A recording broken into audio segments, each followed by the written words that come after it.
This week, each political party has released their manifesto of what they would do if they're elected next month. We've broken them all down in 60 seconds.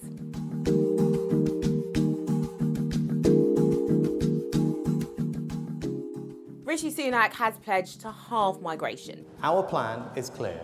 We will halve migration as we have halved inflation and then reduce it every single year. The Conservatives say they will clear the asylum backlog with all claims processed in 6 months, and they will stop using hotels to house people. They have pledged to cut national insurance to 6% by 2027. So that means if you're earning around $35,000, you should save around $1,300 a year. And say they will scrap national insurance for the self-employed by the end of the next parliament. Rishi's government would increase prison sentences for domestic violence murders to 25 years and close some of the loopholes, they say, that mean that people are getting off lightly.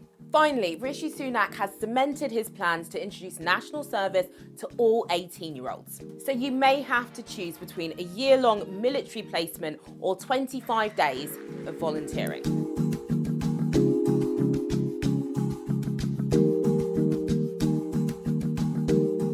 So Keir Starmer set out his plan to change Britain, which includes a commitment to not raise income tax, national insurance or VAT. We will not raise income tax. We will not raise national insurance. We will not raise VAT. That is a manifesto commitment. They would also give 16 and 17-year-olds the right to vote in all elections. As for the NHS, under Starmer's leadership, the party has said it will slash waiting lists, offer 40,000 more GP appointments and hire 8,500 mental health professionals. And you can choose to get our NHS back on its feet, back our NHS staff, get the best technology in their hands, slash waiting lists in your hospital, funded by taking on the non-doms and tax avoiders. The party will also ban the sale of energy drinks to under 16s and the advertising of junk food to children to try and tackle the childhood obesity crisis.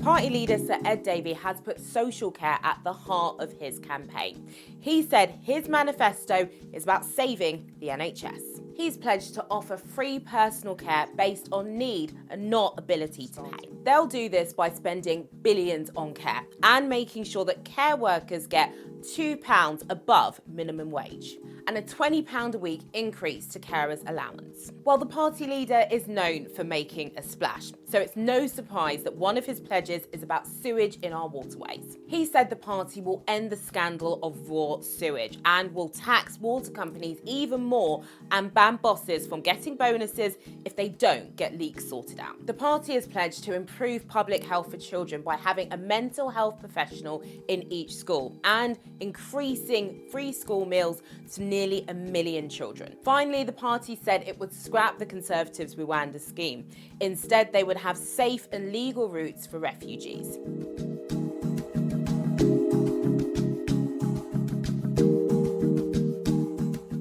The Greens say increasing taxes will fix a broken Britain. And voters in this country know that to mend broken Britain, we have to invest in our future.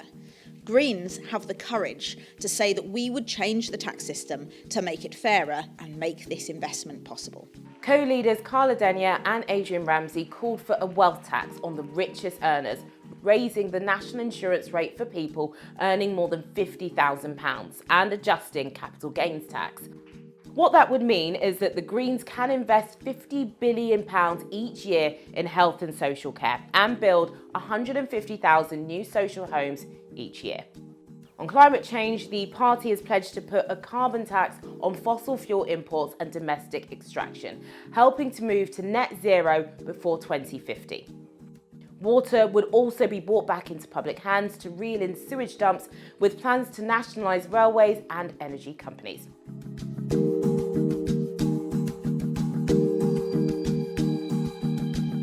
The party, which says it's impatient for change, is not calling their pledge a manifesto, but a contract with the people. One of their aims is to stop what they call non-essential migration. They say no one will be able to claim asylum without going through the official route. Nigel Farage says the UK would need to leave the European Convention on Human Rights, which he says is completely out of date. Reform UK say immigration issues are linked to a shortage of housing and a rise in NHS waiting lists. They say the NHS isn't fit for purpose. We want to have an absolutely radical rethink of the way in which our public services are run. They want to raise the level of tax to 20,000, saying they will take 7 million people out of the devilishly complicated tax system altogether. The party say 2.5% to 3% of GDP should be spent on defence and that they would have 30,000 more full-time army jobs.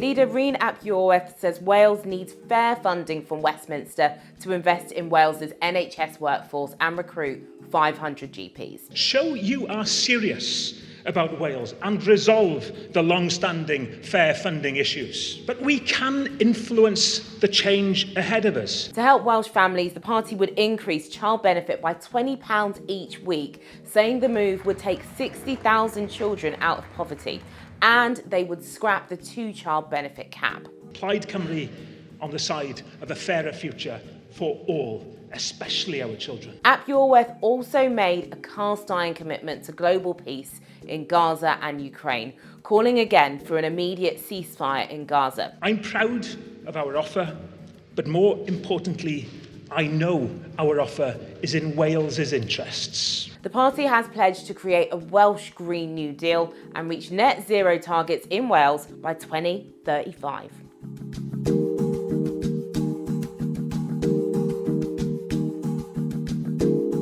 Leader John Swinney says they want to abolish the 2-child cap, which limits financial support for low-income families to only 2 children. Are you in government to help children out of poverty, or are you so morally lost that you push kids into poverty?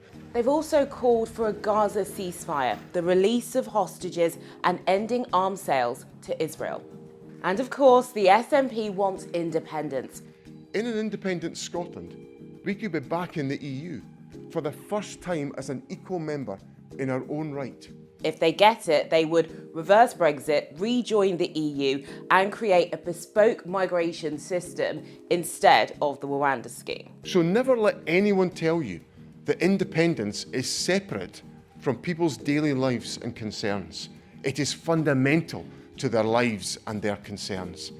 It is about where decisions about Scotland are made.